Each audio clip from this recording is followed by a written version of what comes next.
नमस्कार, अमर छत्तीसगढ़ देख रहे हैं आप और खबर बीजापुर से है, जहां अपहरण के बाद नक्सलियों ने 4 ग्रामीणों की हत्या कर दी है। जन अदालत लगाकर नक्सलियों ने 4 ग्रामीणों को मौत के घाट उतार दिया। 2 दिन पहले नक्सलियों ने इन ग्रामीणों को अगवा किया था।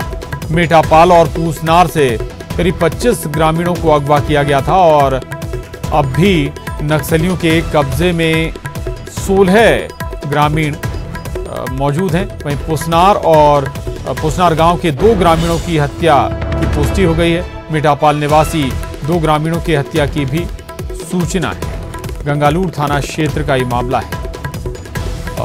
मुकेश हमारे साथ जुड़ गए हैं और जानकारी के साथ। मुकेश, पहली बात तो ये दहशत फैलाने की कोशिश लोगों के बीच में, दूसरी बात ये जो सवाल की क्या इनको लेकर भी मुखबिरी का ही शक था नक्सलियों को, जिन 4 लोगों को आज मौत के घाट उतारा है?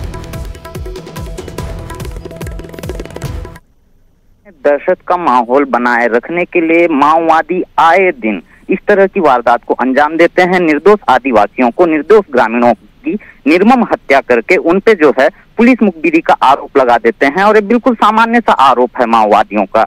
इस मामले में भी बिल्कुल इसी तरह का एंगल निकलकर सामने आ रहा है। बता दूं कि पूसनार और मेटापाल जो गांव है, यहाँ से 25 ग्रामीणों का अपहरण कर लिया था माओवादियों ने, जिसमें कल माओवादियों ने पूसनार के जंगलों में जन अदालत लगाया और इस जन अदालत में 4 ग्रामीणों की हत्या कर दी गई। हालांकि पूसनार निवासी 2 ग्रामीणों की हत्या की पुष्टि करते हुए आईजीपी सुंदरराज ने बताया कि मेटापाल से भी 2 ग्रामीणों की हत्या कर दी गई, जिसकी सूचना फिलहाल पुलिस को मिली है।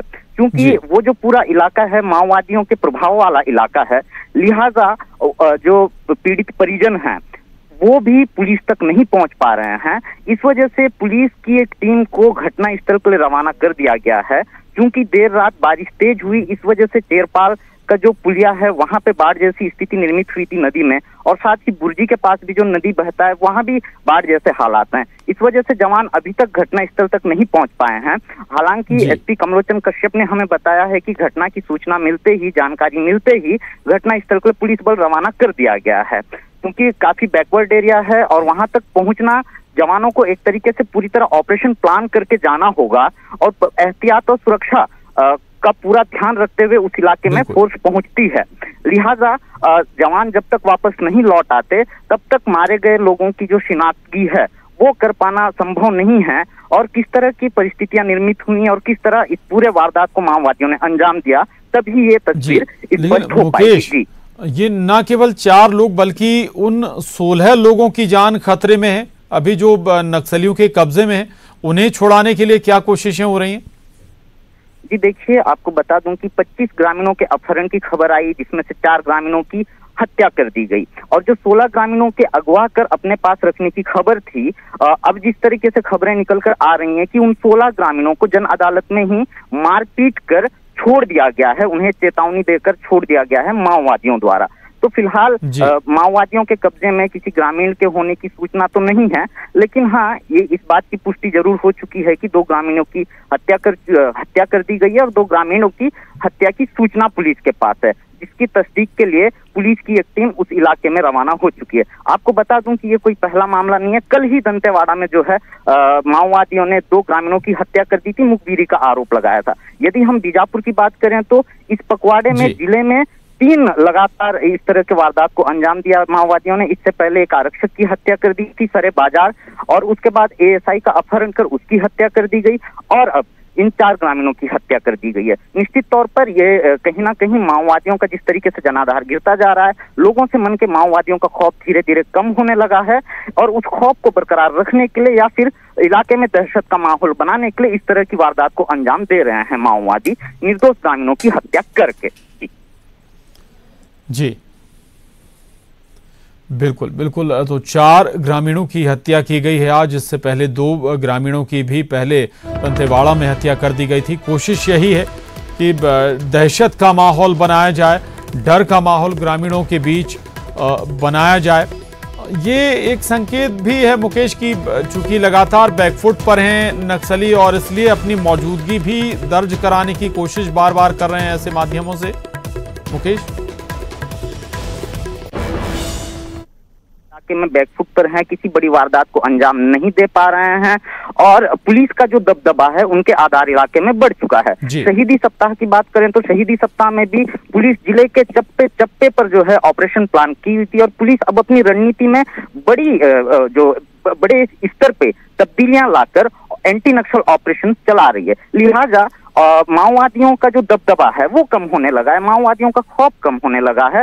इस वजह से जो है माओवादी बौखलाए हुए हैं, बौखला कर माओवादी इस तरह की वारदात को अंजाम देते हैं। जो सॉफ्ट टारगेट होते हैं उन्हें निशाना बनाते हैं। मसलन ग्रामीणों का अपहरण कर लिया जाए, उनकी हत्या कर दी जाए, सड़क निर्माण कार्य में लगे मुंशी की हत्या कर दी जाए, या फिर ठेकेदार की हत्या कर दी जाए, या फिर जो मशीनरी है उनमें आगजनी की जाए। जो सॉफ्ट टारगेट होते हैं उन्हें निशाना करके जो है माओवादी एक तरीके से इलाके में दहशत फैलाने की कोशिश करते हैं और उससे वो काफी हद तक कामयाब भी होते हैं, क्योंकि पुलिस अपनी रणनीति में तब्दीली करके एंटी नक्सल ऑपरेशन पर जंगलों का खाक जान रही है और इस वजह से माओवादियों को कोई बड़ा जो है सफलता नहीं मिल पा रहा है या फिर वो फोर्स पे हमला नहीं कर पा रहे हैं, तो वो सॉफ्ट टारगेट को अपना निशाना बना रहे हैं दहशत को बरकरार रखने के लिए। जी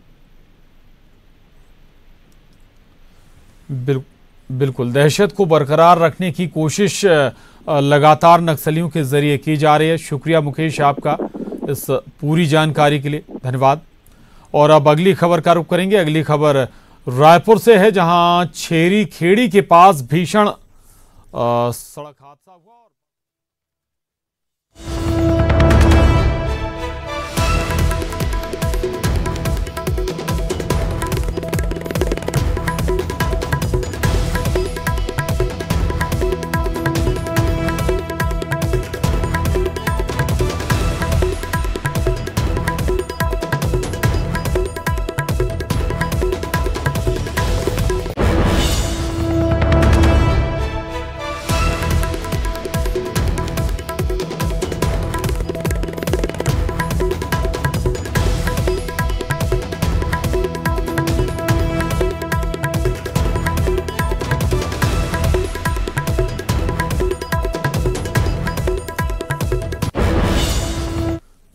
खबर रायपुर से है, जहां छेरी खेड़ी के पास भीषण सड़क हादसा हुआ है। बस और ट्रक में जोरदार भिड़ंत हुई है। 7 लोगों की इस हादसे में दर्दनाक मौत हो गई। उड़ीसा से गुजरात जा रहे थे ये सभी लोग और घायलों को अंबेडकर अस्पताल में भर्ती कराया गया है। 50 से अधिक मजदूर बस में सवार थे। कई मजदूरों की हालत बेहद गंभीर है और उड़ीसा सरकार ने इस हादसे के बाद मुआवजे का ऐलान भी किया है। मृतकों के परिजनों को 2-2 लाख रुपए मुआवजा देने का ऐलान किया गया है। तो बेहद ही दर्दनाक सड़क हादसा हुआ है रायपुर में। छेरी खेड़ी के पास ये भीषण सड़क हादसा पेश आया है। अंजाम से मजदूरों को लेकर जो बस गुजरात जा रही थी वो राजधानी रायपुर के छेरी खेड़ी के पास दुर्घटनाग्रस्त हो गई और एक ट्रक से टक्कर हुई। लेकिन आप देख सकते हैं कि कितना भयानक ये हादसा होगा। ये जो ट्रक का एक साइड का जो हिस्सा है वो पूरी तरीके से अगर हम बात करें तो कचूमर निकल गया है, एक तरह से पूरी तरह से ध्वस्त हो चुका है। और यहाँ पर आप देख सकते हैं कि खून किस तरीके से मजदूरों का यहाँ पर गिरा हुआ है। 7 मजदूरों की मौत हो गई है और जो घायल हैं उनको कुछ को अस्पताल ले जाया गया और कुछ को मंदिर हसोद के पास जो पंचायत भवन है वहां पर रखा गया है। ये आप देख सकते हैं कि इस तरफ जितने मजदूर बैठे थे बिल्कुल कोई मौका ही नहीं मिला उन्हें संभलने का। और इतना भयानक हादसा राजधानी रायपुर में इसके पहले याद नहीं आता कि इस तरह से देखा गया हो कि पूरा ही एक हिस्सा आप देख सकते हैं कि बस का पूरी तरीके से एक तरह से कहें कि कंडम हो चुका। और टक्कर अगर हम बात करें तो ये जो पूरा जो सीन है वो ये बताता है कि किस तरीके से टक्कर हुई। और बड़ी राजधानी रायपुर के छेरी खेड़ी का ये वो मोड़ है जहां से जिससे ट्रक इस तरफ मुड़ रही थी, इस गली में मुड़ रही थी और बस भी उसके करीब से पैरेलल आ रही थी। लेकिन उसके बाद ये जो पूरी दुर्घटना हुई और आप देख सकते हैं कि यहाँ पर किस तरीके से पूरे जो खून के जो धब्बे हैं वो पड़े हुए हैं। 7 मजदूरों की मौत हो गई है और कई बेहद गंभीर हैं, बेहद भयंकर ये हादसा हुआ है। और जो हादसे की जो जगह है वो एक तरह से दहलाने वाली है। हमारे साथ police officer Satish Kumar Thakur sir मौजूद हैं, उनसे बात करते हैं कि सर किस तरह से ये पूरा हादसा हुआ? ये हादसा प्रातः 3:30 बजे का है। मंदिर हसोद तरफ से ट्रक और बस दोनों आ रहे थे। ट्रक आगे था और बस पीछे था, और चूंकि ये मोड़ है, यहाँ पे फैक्ट्री है, एक गणेश मिल है और उसमें मैदा का कुछ काम वगैरह होता है, और ट्रक था उसमें मैदा लोड था, और उसमें वो बाएं तरफ मोड़ रहा था, और जैसे ही वो मोड़ रहा था बाएं तरफ, पीछे से बस आया है और बस का जो बाएं का हिस्सा है वो पूरा उसको डैमेज करते हुए पीछे ट्रक को ठोकते हुए और आगे बढ़ा है। तो बस के बाएं तरफ का हिस्सा पूरा एक तरफ का पूरा डैमेज हो गया। जो बाएं तरफ जितने भी लोग बैठे हुए थे वो उसमें घायल हुए हैं और कुछ लोग खत्म हुए हैं, और उसके बाद जितने भी घायल थे बाकी लोग को उसको प्राथमिक उपचार के लिए भेजा गया है। राजधानी रायपुर के छेरी खेड़ी के पास में बस और ट्रक के बीच में भीषण दुर्घटना हुई है, जिसमें बस में बैठे हुए 7 मजदूरों की मौत हो गई है, कई बेहद गंभीर रूप से घायल हैं, और जो बाकी मजदूर हैं अगर हम बात करें तो उन्हें मंदिर हसोद का जो पंचायत भवन है वहां पर रखा गया है। 59 जो मजदूर हैं वो यहां पर आए हुए हैं, और ये मजदूर जो हैं वो ठीक है। इन मजदूरों से बात करते हैं कि किस तरह से ये पूरी दुर्घटना हुई थी, कैसे पता चला? आप रात कितने बजे की घटना है? रात के 3 से 3:30 बजे तक वो तो गाड़ी बहुत फास्ट में था, तो हम लोग जब नींद टूटा, जब आवाज आया तब उठा, देखा तो एक सेक्शन नहीं है, पूरा एक सेक्शन नहीं, और आदमी सब लोग गिरा है। ड्राइवर चला के भाग गया है। हम जब देखा ड्राइवर उतर गई, जब देखा तो ड्राइवर भाग गया है। तो हम लोगों को क्या बोलेगा, वो लोग सबको जगह की जब उठी, सामान निकालने के बाद तो एम्बुलेंस को फोन किया, और फोन करके एम्बुलेंस आया और पेशेंट को उठा के लिया। तो सब देखा तो इधर से ही 5-6 आदमी मर गया है, और बाकी किसका पैर नहीं, किसका ऐसा देखा तो वहीं उड़ीसा के मजदूरों से भरी बस रायपुर में हादसे का शिकार हो गई, जिसकी जानकारी मिलते ही उड़ीसा के श्रम मंत्री सुशांत सिंह रायपुर पहुंचे, जहां उन्होंने अस्पताल में जाकर घायलों का हाल जाना और उनकी हर संभव मदद का भरोसा दिया। इसके अलावा उड़ीसा सरकार ने मृतकों के परिजनों को 2-2 लाख रुपए मुआवजा देने की घोषणा की है। उड़ीसा के श्रम मंत्री सुशांत सिंह छत्तीसगढ़ पहुंचे हुए हैं, और यहां पर वो दुर्घटना स्थल भी गए, और उसके साथ ही अगर हम बात करें तो उन्होंने मजदूरों से भी बातचीत की और यहां पर हालचाल जान रहे हैं। उनका कहना है कि आज ही जो मजदूर है उनको वापस भिजवाने की व्यवस्था की जाएगी। सर, किस तरह की अरेंजमेंट की जा रही है? हिंदी में। अभी 55 आदमी यहाँ है, इसलिए हम लोग 2 बस जैसे सोशल डिस्टेंस में जाएंगे, 2 बस हम लोग बात किए हैं कि 3 बजे तक आ जाएगा यहाँ बस, और बस में ये लोग घर पूरा छोड़ देगा। शुरुआती तौर पे अगर हम बात करें सर, तो अभी जो मजदूरों से क्या बात हुई है आपने? अभी सब मजदूर तो देख रहे हैं, अब सब डिप्रेस्ड है, थोड़ा चिंतित है वो लोग को घर भेजेंगे। थोड़ा उनका मानसिक हालत भी ठीक नहीं है, ऐसा लग रहा है, हम बातचीत से मालूम हो रहा है। यहाँ उनका व्यवस्था हम लोग कर दिए हैं, वो भी मेडिकल जाएंगे, जो लोग घायल है उनको देखेंगे, उनका चिकित्सा कैसे। ममता हमारे साथ जुड़ गई हैं। ममता, कितने मजदूर इस बस में सवार थे? अभी स्वाभाविक है कि कुछ लोग घायल भी होंगे, उनकी क्या स्थिति है?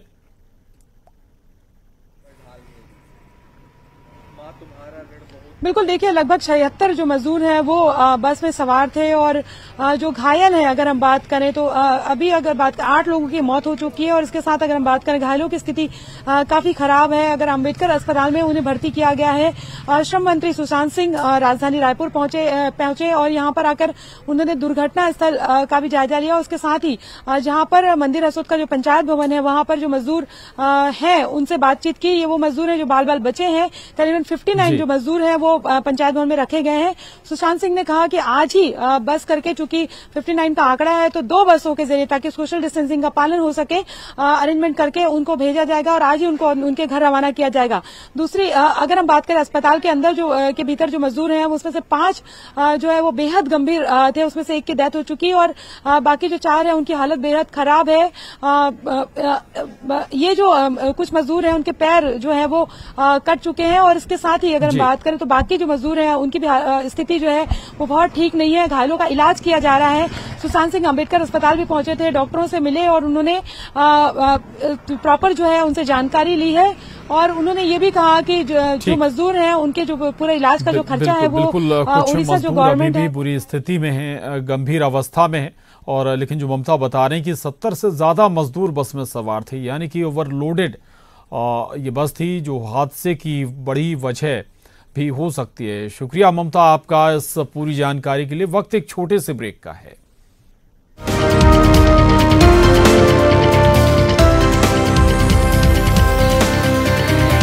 के बाद खबर रायपुर से है। कोरोना के स्थिति की जांच के लिए केंद्रीय टीम अब रायपुर पहुंची हुई है। छत्तीसगढ़ में बिगड़ते हालात का अब जायजा लिया जाएगा।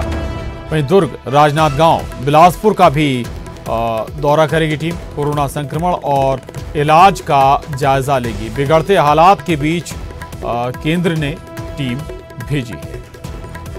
रायपुर से ये खबर है, बड़ी खबर है। कोरोना की स्थिति की जांच के लिए केंद्रीय टीम रायपुर पहुंची हुई है। और अवधेश हमारे साथ जुड़ गए हैं। अवधेश, केंद्र की टीम पहुंची हुई है अब ऑब्जर्वेशन के लिए, जांच के लिए। हालात चूंकि भयावह धीरे धीरे हो रहे हैं।